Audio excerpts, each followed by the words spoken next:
Hai kaum rebahan, selamat datang di channel hiburan kaum rebahan. Armin akan berusaha untuk menghibur kalian dengan cara meneruskan membacakan sebuah cerita novel yang sangat bagus, yang sangat menarik, yang sangat terkenal, yang sangat layak untuk diikuti dari awal hingga akhir. Pastikan kalian sudah subscribe channel ini dan aktifkan lonceng notifikasinya agar tidak ketinggalan jika admin update video terbaru. Jika kalian menyukai video-video seperti ini, jangan lupa like. Jika berkenan, share juga ke teman lainnya agar teman lainnya juga mendapatkan hiburan seperti ini. Oke, kita lanjutkan di cerita novel ini yang berjudul The Story of Yichen, di mana Yichen saat ini masih menghadiri acara ulang tahun keluarga Song. Jadi dia menghadiahi keluarga Song ataupun kakek Song dengan sebuah pil ajaib permajaan yang membuat kakek tersebut menjadi lebih muda setidaknya 10 tahun dan diperkirakan akan menambah usianya setidaknya 10 tahun, memperpanjang usianya 10 tahun. Jadi mari kita ikuti di part ke 122 ini. Dia menatap ke arah Yichen dengan penuh rasa terima kasih. Perasaan yang dimiliki terhadapnya menjadi semakin kuat. Dia bahkan merasa bahwa kebaikan Yichen kepada dirinya ini sudah cukup untuk membayar lunas semua perintah yang dia berikan. Begitu mendengar perkataan Yichen, api amarah di hati Song Rongyu menjadi semakin membara. Dia marah karena Yichen ikut campur ke dalam urusan keluarganya. Dia marah karena Yichen memperpanjang hidup Tuan Besar Song. Dia bahkan lebih marah lagi karena Yichen mengatakan bahwa hal ini bisa terjadi berkat Song Wanting. Namun dia tidak berani menunjukkan amarah yang dia rasakan sedikit pun dan hanya bisa menjelaskan di dalam hatinya secara diam-diam. Pada saat ini Tuan Besar Song mengangguk yakin dan berkata dengan sungguh-sungguh, "Aku pasti akan mengingat dan melaksanakan perintah Master Yi." Setelah mengatakan ini, dia membukukan tubuhnya lagi dan bersujud kepadanya untuk berterima kasih. Tuan Besar Song bersujud kepadanya 2 kali. Sebenarnya Yichen mempunyai kesempatan untuk menghentikannya, tetapi dia tidak melakukannya. Alasannya sangat sederhana, yaitu karena Yichen merasa bahwa dia memang sudah seharusnya bersujud kepadanya. Dirinya sudah memberi keberuntungan yang begitu besar. Dia memperpanjang hidupnya setidaknya 10 tahun lebih lama. Tidak berlebihan kalau dia berlutut dan bersujud kepadanya seperti itu. Setelah menerima keberuntungan sebesar ini, bahkan kalau dia harus bersujud kepadanya 2 kali dalam sehari selama sisa hidupnya pun juga bukan merupakan hal yang berlebihan. Orang biasa yang percaya pada dewa saja bahkan berdoa dan memuja mereka setiap hari. Tetapi apakah pada dewa itu bisa membuat hidup mereka lebih lama 10 tahun? Tidak. Para dewa tidak bisa melakukan itu, tetapi dirinya bisa. Oleh karena itu, menerima sujud dari Tuan Besar Song seperti ini merupakan hal yang sangat wajar.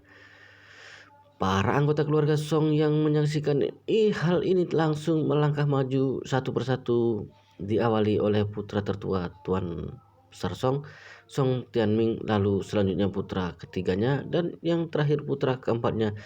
Ketiga bersaudara itu melangkah maju dan segera berlutut di belakang Tuan Besar Song.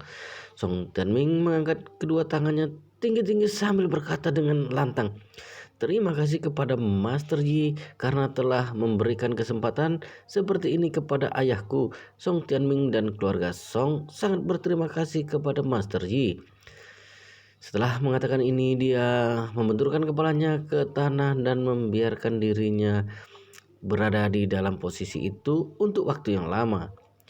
Adik ketiga dan keempatnya juga berterima kasih kepada Yichen dengan cara yang sama. Song Rongyu dan Song Wanting juga segera melangkah maju dan berlutut di belakang mereka bertiga. Hati Song Rongyu benar-benar sangat marah, tetapi wajahnya masih tetap menunjukkan ekspresi yang sangat tulus sambil berteriak, "Terima kasih kepada Master Yi karena telah memberikan kesempatan seperti ini kepada kakekku." Cucu laki-laki tertua dari keluarga Song Rongyu sangat berterima kasih kepada Master Yi. Song Wanting menatap Yi Chen lekat-lekat. Ada beragam ekspresi yang terlihat di wajahnya. Ada ekspresi penuh terima kasih, ekspresi kagum, ekspresi suka, dan ekspresi penuh penghormatan. Setelah itu sambil terus berlutut dia berkata kepadanya dengan suara yang sangat merdu, "Terima kasih kepada Master Yi yang telah memberikan kesempatan seperti ini kepada kakekku." Cucu perempuan tertua dari keluarga Song Wanting sangat berterima kasih kepada Master Yi. Anggota keluarga Song yang tersisa tinggal cucu laki-laki termuda dan cucu perempuan termuda. Mereka juga segera berterima kasih kepada Yi Chen dengan cara yang sama. Hari ini adalah hari ulang tahun Tuan Besar Song yang ke-80. Seharusnya dia duduk di kursi utama sambil menerima ucapan selamat dan harapan dari anak dan cucunya. Tetapi sekarang semua anggota keluarga Song, mulai dari Tuan Besar Song berusia 80 tahun sampai cucunya yang masih berusia 7 sampai 8 tahun, selama mereka bermarga Song, mereka harus berlutut di hadapan Yi Chen yang hanya memasang wajah acuh tak acuh dan juga bersujud kepadanya dengan bersungguh-sungguh untuk berterima kasih. Adegan ini membuat semua orang yang ada di ruangan ini tercengang. Mereka adalah keluarga nomor 1 di Jinling. Saat ini seluruh anggota keluarga mereka tanpa terkecuali berlutut dan bersujud kepada Master Yi. Namun dari semua orang yang hadir di sini, tidak ada seorang pun yang merasa bahwa tindakan yang mereka lakukan itu memalukan. Sebaliknya, mereka semua malah merasa iri kepada keluarga mereka. Mereka benar-benar iri setengah mati. Mengapa kesempatan sebesar ini tidak diberikan kepada mereka? Wudong Hai benar-benar iri kepada Tuan Besar Song. Api cemburunya membara di dalam hatinya. Kalau dia mengetahui bahwa pil itu adalah pil ajaib sedikit lebih awal, kalaupun harus mencurinya, dia pasti akan melakukannya. Dia harus bisa mendapatkan pil tersebut bagaimanapun caranya. Tapi sayang sekali dia sudah terlanjur meremehkan dan menyinggung Yi Chen. Sebelum ini dia sangat ingin membunuh Yi Chen agar putranya bisa lebih mudah untuk mendapatkan Song Wanting. Tetapi setelah menyaksikan kejadian barusan, yang dia inginkan hanyalah mendapatkan satu butir pil permajaan itu dari tangan Yi Chen. Sedangkan mengenai siapakah yang akan dinikahi oleh putranya nanti setelah kemunculan pil permajaan itu, masalahnya ini menjadi tidak begitu penting lagi. Oleh karena itu, dia memanfaatkan waktu yang ada ketika di seluruh anggota keluarga Song sedang berlutut untuk berlari keluar dari kediaman keluarga Song dan membawa kembali Wuxin yang sedang emosi. Wuxin berkata dengan marah, "Ayah, untuk apa ayah memintaku kembali ke sana untuk meminta maaf kepada pria sampah itu?" "Tepat sekali," Wudong Hai berkata dengan tegas. "Pertama-tama kamu harus meminta maaf kepadanya, tetapi kalau permintaan maafmu itu tidak berhasil, kamu harus berlutut kepadanya. Tetapi kalau permintaan maafmu sambil berlutut itu masih tidak berhasil juga, kamu harus bersujud, mengetukkan kepala kepadanya. Biar bagaimanapun kamu harus membuatnya memaafkanmu." "Apa? Kenapa aku harus melakukan itu?" Wuxin langsung meledak dalam sekejap.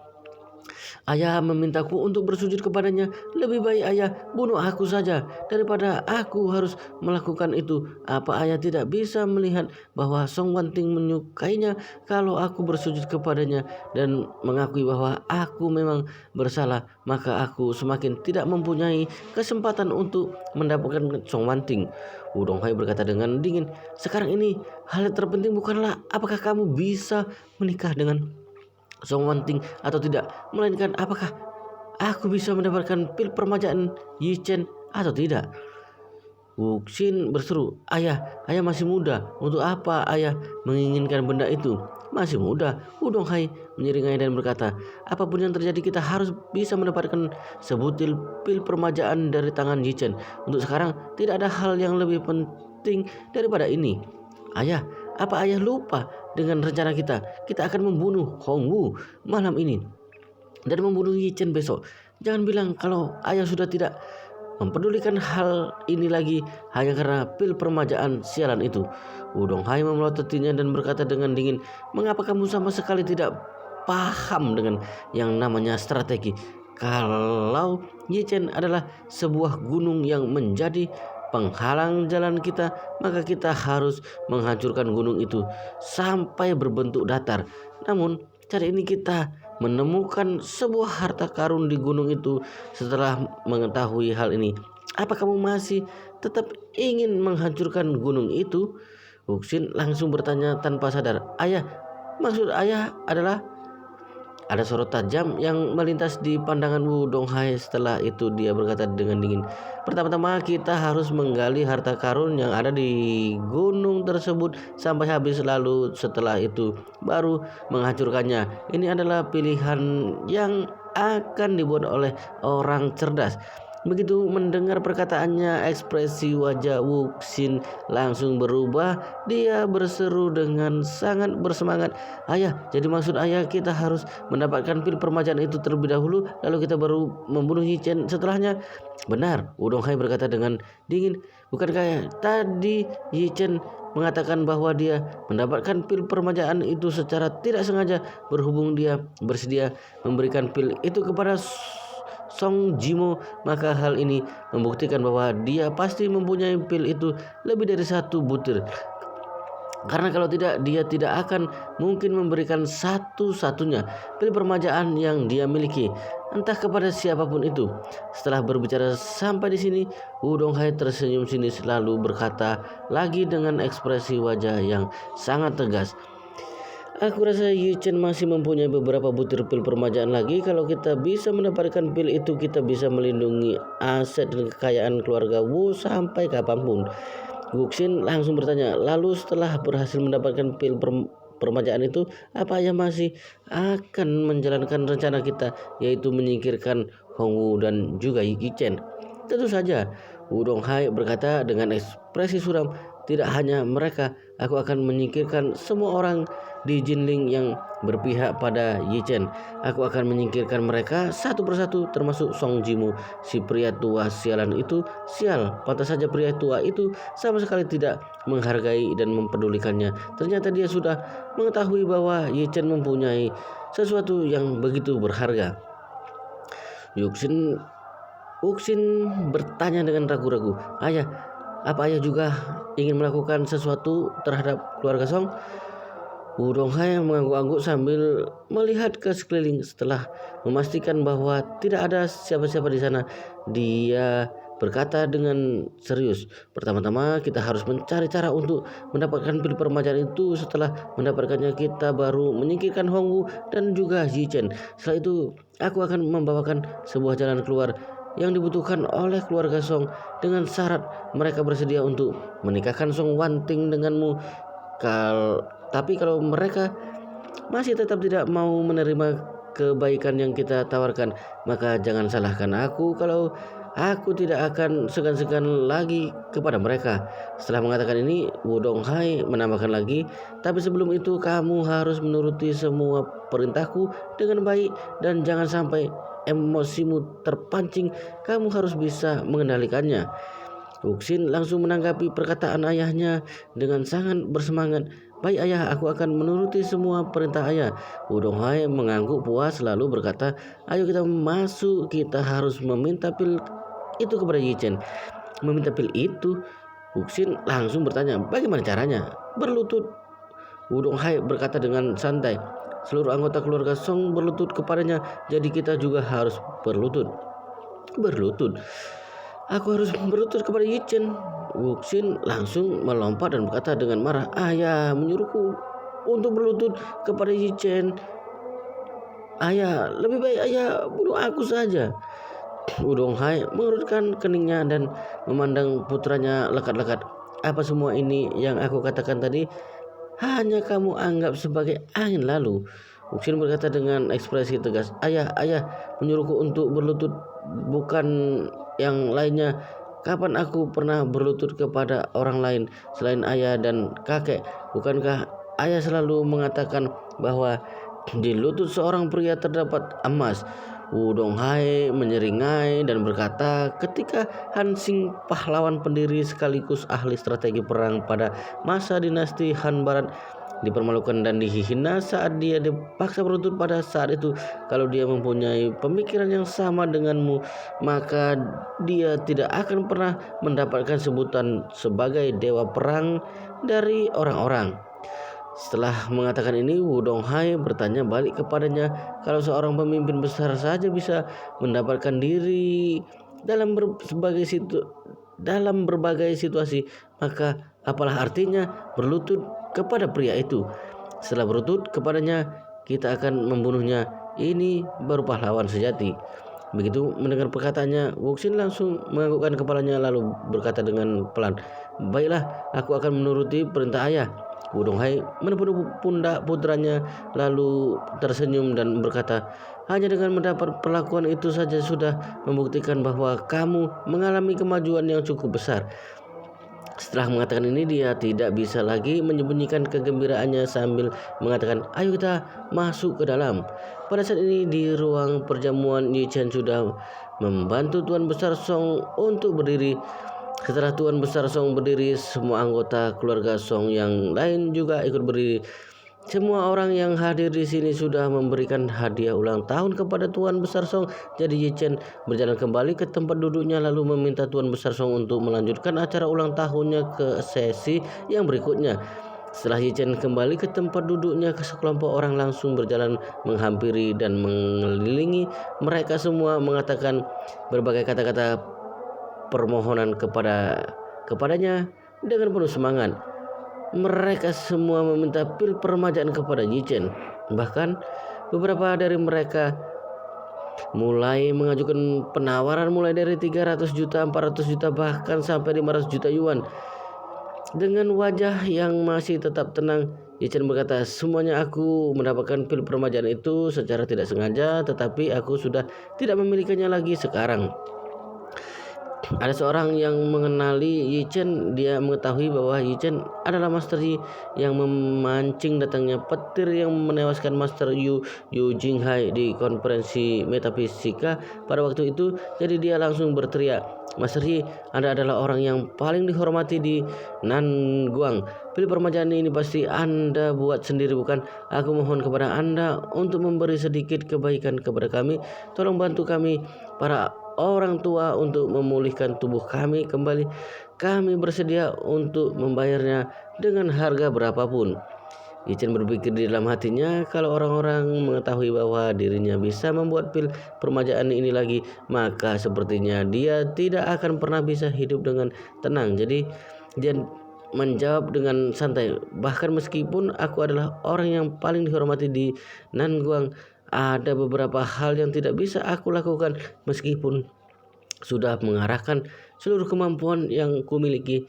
Setelah mengatakan ini, Yi Chen menunjukkan ekspresi penyesalan sambil berkata, berdasarkan penelitianku, pil permajaan ini adalah pil ajaib yang dibuat oleh para dokter sakti dan ahli-ahli di zaman kuno, yang dibuat khusus untuk memulihkan tubuh para kaisar. Sulit sekali untuk membuat kembali pil permajaan ini. Bahkan resep untuk membuat pil tersebut sudah menghilang tanpa jejak.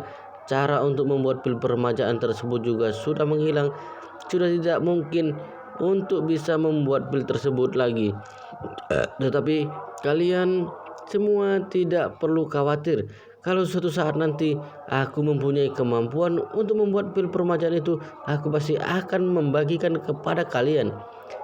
Ketika mendengar hal ini, semua orang langsung berhenti memohon kepadanya, dan di saat yang bersamaan mereka sangat berharap agar Yi Chen benar-benar bisa membuat pil permajaan itu lagi.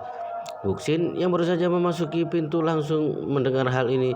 Setelah itu dia buru-buru berkata kepada Wu Donghai, "Ayah, pria sampah itu sudah tidak mempunyai pil permajaan itu." "Apa?" Wu Donghai menyeringai dan berkata dengan percaya diri, "Aku tidak percaya." Saat melihat ayahnya yang begitu yakin bahwa Ye Chen masih mempunyai pil permajaan itu, Wuxin langsung menatapnya lekat-lekat dan berkata, ayah tidak akan menghampirinya dan berlutut kepadanya untuk meminta pil permajaan itu, bukan?" "Tepat sekali." Wu Donghai mengangguk-angguk dan berkata, "Setelah ini kamu harus ikut denganku. Aku akan mewakilimu untuk meminta maaf kepadanya dan kamu hanya perlu berlutut kepadanya. Setelah itu aku akan menyinggung soal pil permajaan itu." Ekspresi wajah Wuxin terlihat sedikit tertekan. "Ayah, jadi maksud ayah adalah ayah memintaku untuk berlutut kepadanya dan mengakui kesalahanku, lalu ayah akan bertindak sebagai seorang pahlawan." Wu Donghai melirik sinis ke arah Wuxin lalu bertanya, "Kenapa kamu keberatan?"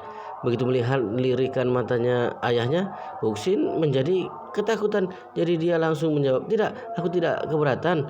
Setelah mendengar jawabannya, Wu Donghai mengangguk dan dengan puas dan berkata, "Aku sudah mengatakan bahwa seseorang pemimpin harus bisa menempatkan diri dalam berbagai situasi. Kalau berlututmu itu tidak berguna, maka aku akan berlutut juga selama bisa mendapatkan pil permajaan itu. Bahkan kalau dia menyuruhku untuk memanggilnya dengan sebutan ayah pun, aku akan menurutinya. Di dunia ini, apa ada hal lain yang lebih penting daripada hidup kita?" Baiklah, Wuxin tahu ayahnya ini sudah benar-benar terobsesi dengan pil permajaan itu. Jadi pada saat ini dia tidak bisa mengatakan apa-apa karena hal itu tidak akan ada gunanya. Ketika ayah dan anak itu kembali memasuki ruangan permajaan, Yi Chen baru saja selesai memerintahkan semua orang untuk mengelilinginya untuk pergi. Acara perjamuan akan segera dimulai, tetapi saat Yi Chen melihat ke sekelilingnya, dia menyadari bahwa di meja yang dia tempati masih ada 2 tempat duduk yang kosong.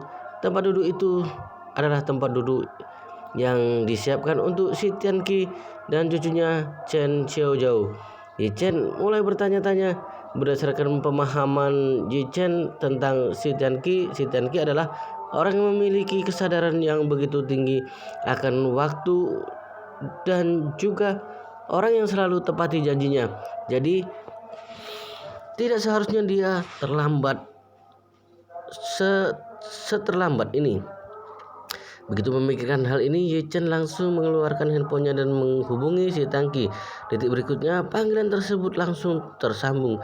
Namun, orang yang mengangkat panggilan tersebut adalah Chen Xiaozhou. Master Yi." Suara Chen Xiaozhou terdengar sedikit gugup dan gelisah. Ye Chen langsung bertanya, "Xiaozhou, mana kakekmu? Mengapa kalian tidak datang ke pesta ulang tahun Tuan Besar Song?" Chen Xiaozhou dengan suara yang terdengar sedikit marah, Master Yi, pusat pengobatan milik kakekku dihancurkan oleh seseorang.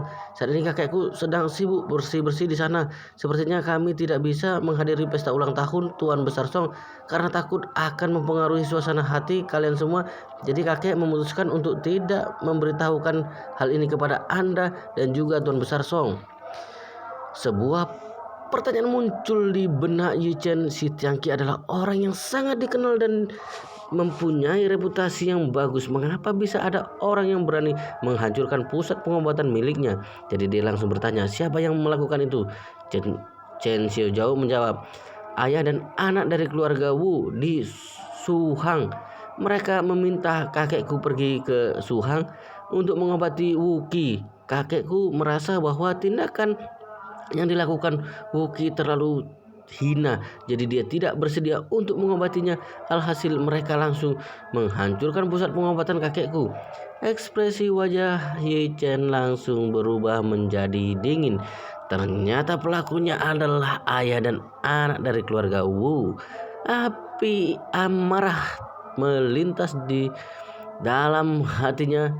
Setelah itu dia langsung bertanya lagi, "Apa kamu dan tetua Si terluka?" Chen Xiaozhou langsung menjawab, "Tidak, pada saat kejadian kami tidak sedang berada di sana. Ketika kami kembali, tempat itu sudah hancur. Ayah dan anak dari keluarga Wu itu juga sudah pergi, tetapi kakek baik-baik saja. Hanya saja pusat pengobatan miliknya sudah benar-benar hancur. Begitu mendengar bahwa mereka berdua baik-baik saja, Yi Chen langsung merasa sedikit tenang. Setelah itu dia berkata lagi dengan ekspresi dingin, "Xiao Jauh, tolong sampaikan kepada Tuan Si bahwa aku akan menangani masalah ini." Setelah mengatakan ini, Yi Chen langsung menutup panggilan telepon tersebut. Ekspresi wajahnya berubah menjadi sangat dingin.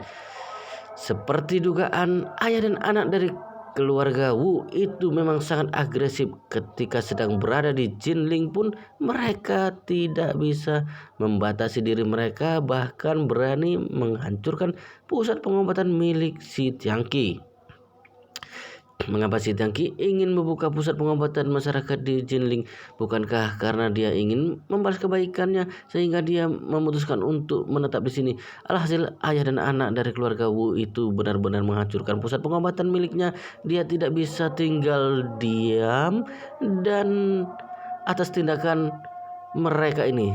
Tidak disangka tepat pada saat ini Wu Donghai ternyata membawa Wuxin kembali ke ruang perjamuan. Selain itu, alih-alih mengajak Wuxin kembali duduk di meja mereka semula, dia mengajaknya menuju ke meja Yi Chen. Begitu mereka tiba di hadapan Yi Chen, Wu Donghai langsung menyatukan kedua tangannya dan mengepalkannya, kemudian berkata dengan hormat kepada Yi Chen, "Mas Ri, maafkan tindakan putraku tadi yang sudah menyinggung perasaan Anda. Sekarang aku sudah membawanya kembali untuk meminta maaf kepada Anda. Aku harap Anda bersedia memaafkannya dan jangan bersikap seolah-olah tidak pernah mengenalnya." Setelah mematikan panggilan teleponnya tadi, Yi Chen menjadi sangat marah. Tanpa diduga, Wu Donghai membawa Wuxin kembali ke ruang ini untuk meminta maaf kepadanya. Dia tahu bahwa Wu Donghai menginginkan pil permajaan darinya. Sebuah ide terlintas di kepalanya. Dia tersenyum dan berkata kepadanya, "Tuan Wu, bukankah tadi kamu dan putramu mengatakan bahwa aku ini hanya seorang menantu yang menjadi parasit di keluarga istriku dan juga seorang pria miskin dan rendahan? Aku mana pantas menerima permintaan maaf dari Tuan Muda Wu? Bukankah Tuan Muda Wu berpikiran bahwa sampah sepertiku ini hanya pantas untuk dimaki dan juga dipukuli?" Begitu mendengar perkataannya, Wu Donghai langsung mengetahui bahwa Yi Chen sama sekali tidak berniat untuk membiarkan masalah ini berlalu begitu saja. Oleh karena itu, dia langsung berteriak kepada Wuxin dengan wajah suram, "Hei, anak kurang ajar, mengapa kamu hanya diam saja? Cepat berlutut kepada Master Yi." Begitu perkataan itu terlontar, sebagian besar orang yang ada di sana langsung mengalihkan perhatian mereka ke arah ketiga orang itu. Mereka semua bertanya-tanya di dalam hati, apa Tuan Muda Wu benar-benar akan berlutut kepada Master Yi? Saat ini kulit kepala Wuxin terasa sedikit perih dan sekujur tubuhnya memanas. Biar bagaimanapun dia adalah tuan muda dari keluarga Wu. Keluarga Wu adalah keluarga konglomerat nomor 1 di Jianan. Kalau seandainya berita mengenai dirinya yang diminta untuk berlutut kepada seorang pria sampah di Jinling yang hanya menjadi parasit keluarga istrinya ini tersebar keluar, bagaimana dia harus berhadapan dengan semua orang setelah ini? Mau diletakkan di mana wajahnya ini? Ketika Wuxin sedang ragu-ragu, dia melihat mata ayahnya yang sedang melirik ke arahnya dengan tajam. Setelahnya Wuxin menjadi ketakutan. Dia takut kalau ayahnya ini benar-benar marah kepadanya. Jadi dia tidak punya pilihan lain. Dia terpaksa harus menuruti kemauan ayahnya. Dia langsung meneguk kedua kakinya dan berlutut di atas tanah dengan hati yang dipenuhi amarah. Wah, Tuan Muda Wu benar-benar berlutut. Setelahnya terjadi kehebohan di ruang perjamuan tersebut. Wajah Wuxin menjadi sangat panas. Dia bahkan berpikiran untuk mati saja saat melihat putranya hanya berlutut tanpa mengucapkan sepatah kata pun. Wu Donghai langsung berteriak, Mengapa kamu tidak mengatakan apa-apa? Cepat, minta maaf kepada Master Yi.